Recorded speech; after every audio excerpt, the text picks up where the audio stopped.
Baik, pada pertemuan kali ini kita akan membahas beberapa metode tentang bagaimana mengevaluasi suatu proyek, apakah proyek tersebut layak, yaitu menguntungkan secara ekonomis atau tidak. Oke. Oke, untuk pendahuluannya kita tahu studi ekonomi dari suatu proyek-proyek modal seharusnya mempertimbangkan pengembalian yang semestinya dihasilkan suatu proyek. Jadi suatu investasi harus membawa keuntungan minimal mengembalikan modal itu dalam suatu periode tertentu.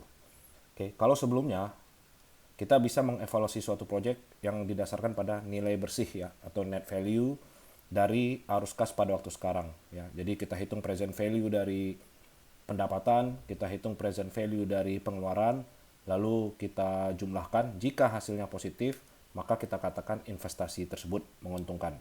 Jika negatif, maka investasi tersebut tidak menguntungkan. Namun, ada beberapa metode lainnya untuk mengevaluasi suatu proyek ya, yang umum digunakan untuk mengevaluasi suatu proyek. Jadi, single decision berdasarkan dari nilai bersih saja itu tidak cukup. Jadi ada beberapa metode. Ya, di sini ada yang disebut dengan metode nilai ekivalen atau equivalent worth, ya terdiri dari analisis nilai sekarang, nilai tahunan atau annual, dan nilai masa depan future.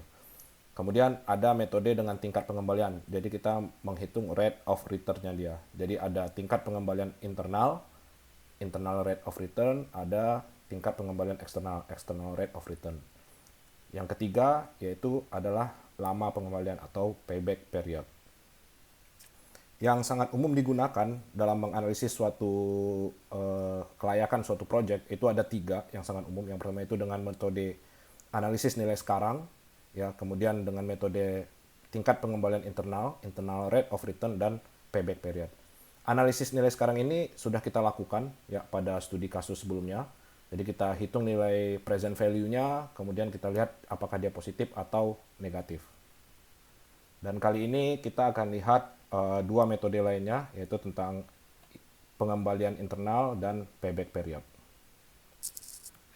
Nah, sebelumnya ada suatu istilah yang disebut dengan MAR, ya, minimum attractive rate of return, ya.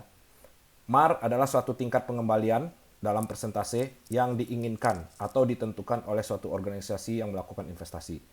Bahasa keren dari MAR itu hurdle rate. Jadi kalau dalam suatu organisasi, dalam suatu investasi, biasanya mereka selalu menyebut hurdle rate-nya berapa, hurdle rate-nya berapa. Ya, itu adalah MAR atau minimum attractive rate of return. Jadi tingkat pengembalian minimum yang mereka inginkan, yang diinginkan oleh suatu perusahaan, suatu organisasi, atau suatu investor. Nah, penentuan MAR ini ditentukan oleh top manajemen. Jadi ini lebih ke arah policy ya, policy dari organisasi. Jadi ada beberapa pertimbangan yang harus dilakukan ketika menentukan berapa besar hurdle rate ya dalam persen, 10% kah ya, 12% atau lebih rendah misalnya 9% ya. Yang pertama adalah jumlah dan sumber dana yang tersedia untuk investasi. Ya, misalnya apakah itu dananya dana sendiri, uang sendiri atau pinjaman. Kemudian proyek dan tingkat kepentingannya, apakah proyek itu esensial, wajib atau elektif atau bisa dilakukan atau tidak. Kemudian risiko-risiko apa saja. Kemudian jenis organisasi yang terlibat, apakah itu pemerintah, swasta, dan lain-lain. Jadi hurdle rate ini ditentukan oleh uh, yang punya perusahaan atau yang punya organisasi. Secara sederhana, untuk pemahaman hardware ini seperti ini. Misal kita punya uang sebesar katakanlah 1 juta rupiah ya, 1 juta rupiah ya. Kalau uang 1 juta rupiah ini kita lakukan suatu investasi ya, investasi produk ya, produk atau jasa, dan uang 1 juta ini kita juga bisa masukkan ke deposito ya kan, misalnya deposito. Nah, hurdle rate ini atau MAR ini biasanya yang paling gampang itu membandingkan dengan deposito. Katakanlah deposito memberikan bunga untuk nilai yang 1 juta sebesar 6% ya. Maka MAR itu harus ditentukan biasanya lebih besar dari 6%. Biasanya mereka akan ngambil 7 atau mungkin 9%. Karena apa? Daripada suatu organisasi bersusah payah untuk melakukan produk, membeli barang, membangun sesuatu, ya misalnya PLTS atau jasa, marketing segala macam. Kalau ternyata marnya mereka atau returnnya mereka itu cuma 6%, ya lebih baik didepositkan saja di bank gitu daripada harus melakukan beberapa action yang bersusah payah seperti ini. Nah, kira-kira seperti itu. Tapi kalau jumlah uangnya ini jauh lebih besar, misalnya sampai 10M, maka ini kalau didepositkan dia akan menjadi lebih tinggi. Bisa jadi dia 8%. Nah, makanya MAR itu selalu yang paling gampang dibandingkan dengan ini. Tapi ada beberapa pertimbangan lain seperti yang disebutkan ini. Ya. Jadi mereka menentukan ini dengan berbagai pertimbangan. Oke, jadi yang perlu diingat adalah MAR adalah tingkat pengembalian atau tingkat keuntungan yang diinginkan oleh suatu organisasi. Nah, kita lanjut ke metode nilai ekivalen ya, atau equivalent worth. Yang pertama itu nilai sekarang, present worth. Pada prinsipnya present worth ya, present worth, future worth, dan annual worth itu prinsipnya sama ya. Cuma tinggal masalahnya apakah kita akan melihat dia pada masa sekarang, melihat dia pada masa mendatang, atau kita akan melihat dia secara annual atau per tahun ya. Jadi untuk present worth kita sudah pernah lakukan di case study yang sebelumnya ya. Analisis nilai sekarang digunakan dengan mengkonversi semua nilai kas tahunan ke masa sekarang present. Jadi berapa nilai presentnya, totalnya berapa. Jadi arus kas pada tahun ke-0, pada tahun ke-1 ya, pada tahun ke-1 rumusnya ini ya. Jadi F1 dibagi bunga ya. Kemudian tahun kedua dijumlahkan secara keseluruhannya ya. Kemudian kita dapat selisihnya berapa ya. Arus kas di sini bisa dia pendapatan, revenue, bisa juga dia cost atau expenditure ya, biaya.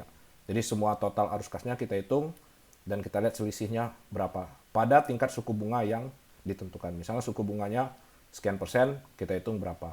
Nah, biasanya tingkat suku bunga ini yang digunakan adalah MAR. Ya. Jadi kalau misalnya MAR-nya diminta 10%, maka kita gunakan bunga 10%, maka kita lihat present worth-nya berapa. Keputusan dengan menggunakan present worth ditentukan sebagai berikut.